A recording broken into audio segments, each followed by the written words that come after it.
ರಾಜಕಾರಣದಲ್ಲಿ ಸದ್ಯ ಇದ್ದಿದ್ದು ಒಂದೇ ಒಂದು ಪ್ರಶ್ನೆ ಅಥವಾ ಒಂದೇ ಒಂದು ಗೊಂದಲ ಏನು ಅಂತಂದ್ರೆ ಸಿಎಂ ಬದಲಾಗ್ತಾರಾ ಅಥವಾ ಬದಲಾಗಲ್ವಾ ಅಂತ. ಈ ಸಿಎಂ ಹುದ್ದೆಗಾಗಿ ಸಾಕಷ್ಟು ಪೈಪೋಟಿ ಲಾಭಿ ಅನ್ನೋದು ನಡೀತಾ ಇತ್ತು. ಈಗ ಇದ್ರ ಜೊತೆಗೆ ಇನ್ನೊಂದು ಹೊಸ ತಲೆನೋವು ಶುರುವಾಗುವ ಎಲ್ಲ ಲಕ್ಷಣ ಕಾಣಿಸ್ಕೊಳ್ತಾ ಇದೆ.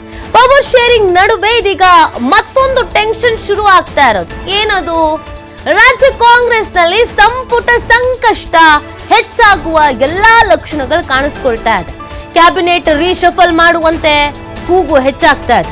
ಮೊದಲೆಲ್ಲ ಕೇವಲ ತಮ್ಮ ನಾಯಕರ ಬಳಿ ಕೇಳ್ಕೊಳ್ತಾ ಇದ್ರು, ನೋಡಿ ಸರ್ ಕ್ಯಾಬಿನೆಟ್ ರೀಶಫಲ್ ಮಾಡಿ ಅಂತ ಸಿದ್ದರಾಮಯ್ಯನವ್ರ ಬಳಿ, ಆಮೇಲೆ DCM ಬಳಿ, ಆಮೇಲೆ ಗೃಹ ಸಚಿವರ ಬಳಿ, ಮತ್ತೆ ಹೈಕಮಾಂಡ್ ನಾಯಕರು ಸಿಕ್ಕಿದಾಗ. ಆದರೆ ಈಗ ಈ ಒತ್ತಡ ಅನ್ನೋದು ಸ್ವಲ್ಪ ಜಾಸ್ತಿನೇ ಆಗ್ತಾ ಇದೆ. ಸಚಿವ ಸ್ಥಾನಕ್ಕಾಗಿ ಹೊಸ ಶಾಸಕರು ಹೈಕಮಾಂಡ್ ಒಂದು ಪತ್ರನೇ ಬರೆದ್ಬಿಟ್ರು. ಏನಂತ ಪತ್ರ ಬರೆದ್ರು? ಮೇ ತಿಂಗಳಿಗೆ ರಾಜ್ಯ ಕಾಂಗ್ರೆಸ್ ಸರ್ಕಾರಕ್ಕೆ 3 ವರ್ಷ, ಹೀಗಾಗಿ ಸಚಿವ ಸಂಪುಟ ಪುನರ್ರಚನೆ ಮಾಡಲೇಬೇಕು ಅಂತ ಶಾಸಕರು ಪಟ್ಟು ಹಿಡಿದು ಕೂತಿದ್ದಾರೆ. ಆದರೆ ಸಚಿವ ಸಂಪುಟ ಪುನರ್ರಚನೆಗೆ ಹೈಕಮಾಂಡ್ ಯಾಕೋ ಮನ್ಸು ಮಾಡ್ತಾ ಇಲ್ಲ, ಹಿಂದೆಟ್ಟು ಹಾಕ್ತಾ ಇದೆ. ಇರಿ ತಡೀರಿ, ಈಗನೇ ಬೇಡ, ನೋಡೋಣ, ಮುಂದಕ್ಕೂ ನೋಡೋಣ ಅಂತ ಹಿಂದೆಟ್ಟು ಹಾಕ್ತಾ ಇದ್ದಾರೆ. ಹಲವು ಸಚಿವಾಕಾಂಕ್ಷಿಗಳಿಗೆ ಇದರಿಂದ ಭಾರಿ ನಿರಾಸೆ. ಈ ಬಹುಮತ ಬಂದು ಕಾಂಗ್ರೆಸ್ ಸರ್ಕಾರ ರಚನೆ ಆಗುವಾಗ ಒಂದಷ್ಟು ಮಂದಿಗೆ ಆಶ್ವಾಸನೆ ಭರವಸೆ ಕೊಟ್ಟರು. 2.5 ವರ್ಷ ಆದ್ಮೇಲೆ ನಿಮಗೆ ಅವಕಾಶ ಕೊಡ್ತೀವಿ, 2 ವರ್ಷ ಆದ್ಮೇಲೆ ನಿಮಗೆ ಅವಕಾಶ ಕೊಡ್ತೀವಿ, ಈಗ ಅವ್ರಿಗೆ ಬಿಟ್ಕೊಡಿ, ಇವ್ರಿಗೆ ಬಿಟ್ಕೊಡಿ, ಹಂಗೆ ಹಿಂಗೆ ಅಂತೆಲ್ಲ.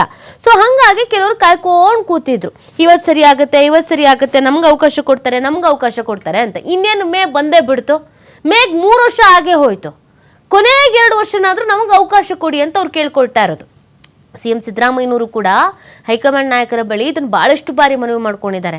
ತುಂಬ ಜನ ಕಾಯ್ತಾ ಇದ್ದಾರೆ, ರೀಶಫಲ್ ಮಾಡಿ, ಅವಕಾಶಕ್ಕಾಗಿ ಬಹಳಷ್ಟು ಮಂದಿ ಕಾಯ್ತಾ ಇದ್ದಾರೆ. ಇದರಲ್ಲಿ ಹಿರಿಯರು ಇದ್ದಾರೆ, ಮೂಲ ಕಾಂಗ್ರೆಸ್ಸಿಗರು ಇದ್ದಾರೆ, ಮತ್ತು ಯೂತ್ಸ್ ಕೂಡ ಇದ್ದಾರೆ. ಜನ ಯೂತ್ಸನ್ನು ಕೂಡ ಬಯಸ್ತಾ ಇದ್ದಾರೆ. ಒಂದು ಅವಕಾಶ ಕೊಟ್ಟು ನೋಡೋಣ, ನಮ್ಮ ಅಧಿಕಾರದ ಅವಧಿಯಲ್ಲೇ.